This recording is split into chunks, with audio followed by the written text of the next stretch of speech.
नमस्कार जोहार। धूमकुड़िया क्लासरूम में भूमि कानूनों की क्लास शुरू हो चुकी है। जो भी क्लास ज्वाइन करना चाहते हैं उससे पहले इस ऑडियो को सुने समझें ताकि भूमि कानूनों से पहले की पृष्ठभूमि उन्हें अच्छी तरह समझ में आ जाए। ये एक श्रृंखला रहेगी जिसमें 2-3 वीडियो अभी डाले जाएंगे। आप क्लास अभी भी ज्वाइन कर सकते हैं, बाद में भी कर सकते हैं।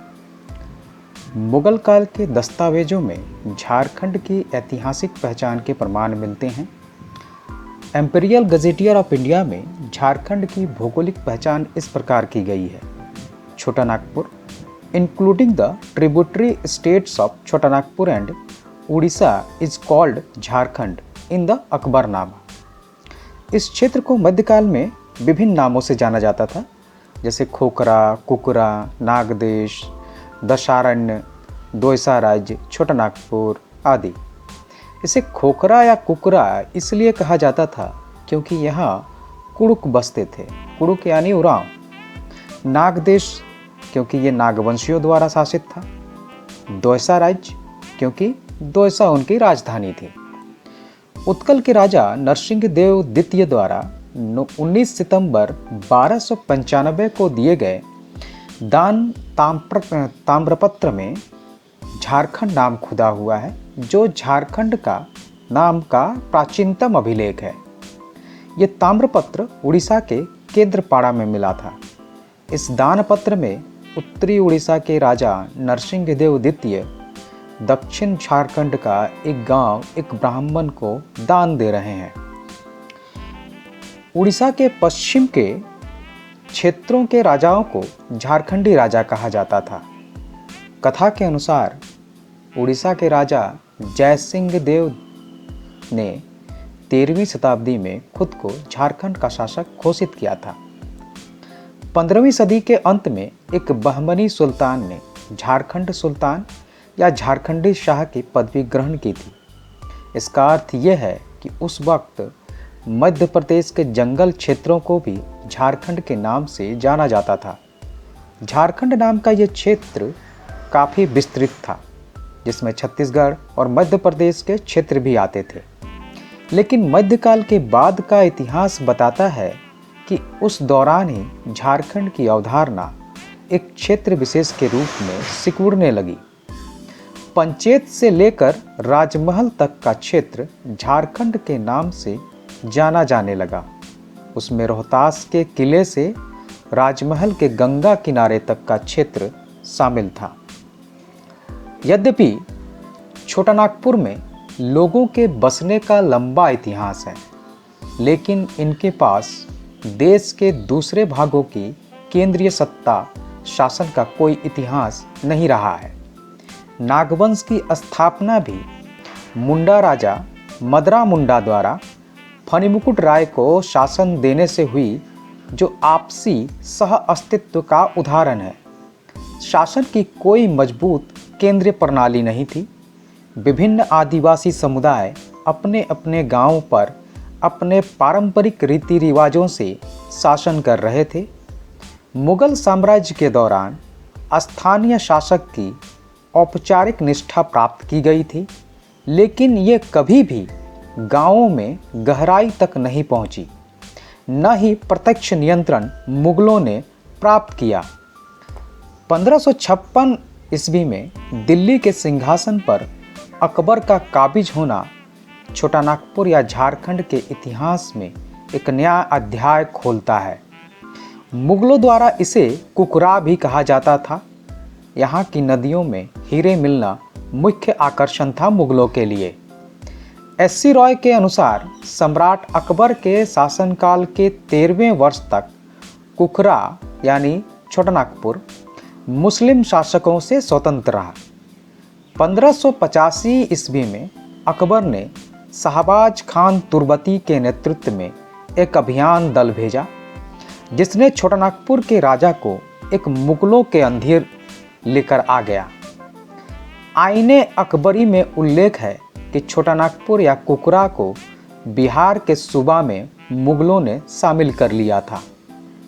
एस.सी. रॉय आगे लिखते हैं कि ये क्षेत्र जहांगीर के समय में जहांगीर के 10वें वर्ष में, उसके शासनकाल के 10वें वर्ष में बिहार प्रांत के गवर्नर जफर खान से जब इब्राहिम खान को बना दिया गया, तो इब्राहिम खान को जहांगीर ने आदेश दिया कि वो कोकरा पर आक्रमण करे और इसे अपने कब्जे में ले ले। मुख्य आकर्षण उसका छोटानागपुर से प्राप्त हीरे थे। जो भी हीरे पहले मिलते थे, कुछ उसमें बादशाह को भेजा जाता था। यहाँ के राजा जब अकबर के शासनकाल से ही बाहरी प्रभाव में आए, लेकिन ये प्रभाव केवल कुछ यदा कदा भेंट देने तक ही सीमित रहा। जब भी मुगलों का जोर होता या आक्रमण होता, नागवंशी राजा मुगलों को कुछ भेंट दिया करते थे। अगर देखा जाए तो अधिकांशतः छोटानागपुर के राजा वे स्वतंत्र थे। वैसे भी मुगलों को यहाँ के हीरों से अधिक लगाव था। अगर आप बात करें संथाल परगना की, तो संथाल परगना का क्षेत्र भी छोटानागपुर से कोई अलग प्राकृतिक स्थिति नहीं रखता था। भारतीय इतिहास के आरंभ से मुगल काल तक इस क्षेत्र का बहुत बड़ा भूभाग वनों से आच्छादित था। मुगल शासकों के ज़माने में यहाँ कई लड़ाइयाँ लड़ी गई थीं।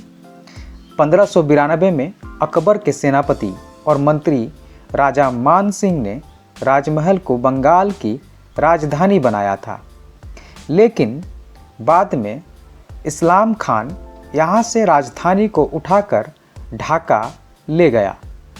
1639 से 1660 तक शाह शुजा ने राजमहल को दोबारा राजधानी बनाया।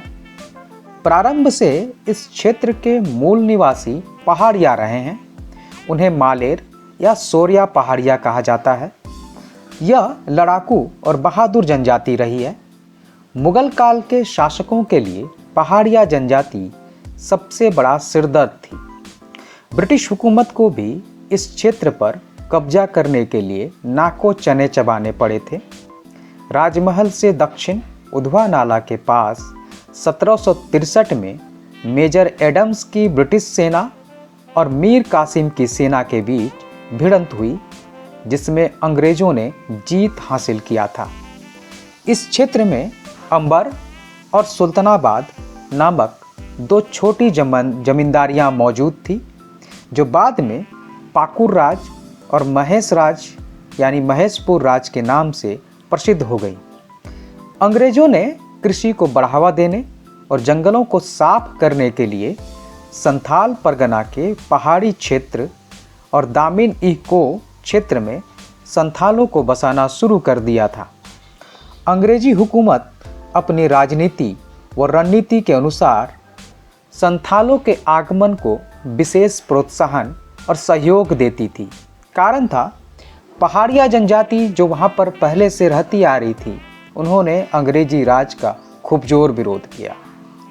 पहाड़ा जनजातियों ने शुरू में संथालियों के आगमन का जरा भी विरोध नहीं किया, लेकिन बाद में अंग्रेजी हुकूमत की फूट डालो और राज करो की नीति ने संथाल परगना के पूरे इतिहास को बदल दिया। अंग्रेजी हुकूमत ने क्षेत्र के मूल निवासी पहाड़िया प्रजाति को लुटेरा समुदाय घोषित किया और जंगल काट कर खेत बनाने और जंगली पशुओं से छुटकारा पाने के लिए संथालों को उस क्षेत्र में बसने और कृषि करने के लिए प्रोत्साहित किया। कालांतर में पहाड़िया और संथालों के बीच द्वेष और तनाव पैदा कर अंग्रेजों ने इस क्षेत्र में अपना राज पक्का कर लिया। हालांकि 1885 में संथाल विद्रोह हुआ तो अंग्रेजी हुकूमत की पोल खुल गई। 1765 में बिहार, बंगाल, उड़ीसा जब ईस्ट इंडिया कंपनी की दीवानी में शामिल कर लिए गए, तब छोटानागपुर अंग्रेज़ों के अधीन आ गया। हालांकि इसके 6 साल बाद तक भी अंग्रेजी हुकूमत छोटानागपुर में कोई सीधी प्रशासनिक व्यवस्था कायम नहीं कर सकी। उसके बाद भी 18वीं सदी के अंत तक इस क्षेत्र में राजस्व वसूली, कानून व्यवस्था लागू करने में अंग्रेज़ों को काफ़ी मुसीबतों का सामना करना पड़ा। खास तौर से दक्षिणी मानभूम का क्षेत्र अंग्रेज़ों को लगातार चुनौती देता रहा। 19वीं शताब्दी के पूर्वार्ध में जब 1830 के आसपास 1830-32 में कोल विद्रोह के रूप में फूटा, तब से छोटानागपुर का इतिहास बहुत तेज़ी से बदलने लगा। अंग्रेज़ों का रुख भी छोटानागपुर को लेकर पहले से काफ़ी बदलने लगा। ऐसे देखा जाए तो झारखंड में हजारों साल पहले से आदिवासियों की अपनी स्वशासन की समृद्ध परंपरा रही है। आदिवासियों के पूर्वजों ने अपने और अपने बच्चों के जीवन यापन के लिए जंगलों को साफ किया, घर बनाए, गांव बसाए, रीति रिवाज बनाए, नियम कानून स्थापित किए और हजारों सालों से यहाँ पर रहते आए हैं। अगली कड़ी में आपको हम सुनाएंगे औपनिवेशिक युग में भूमि प्रशासन में संरचनात्मक परिवर्तन। धन्यवाद।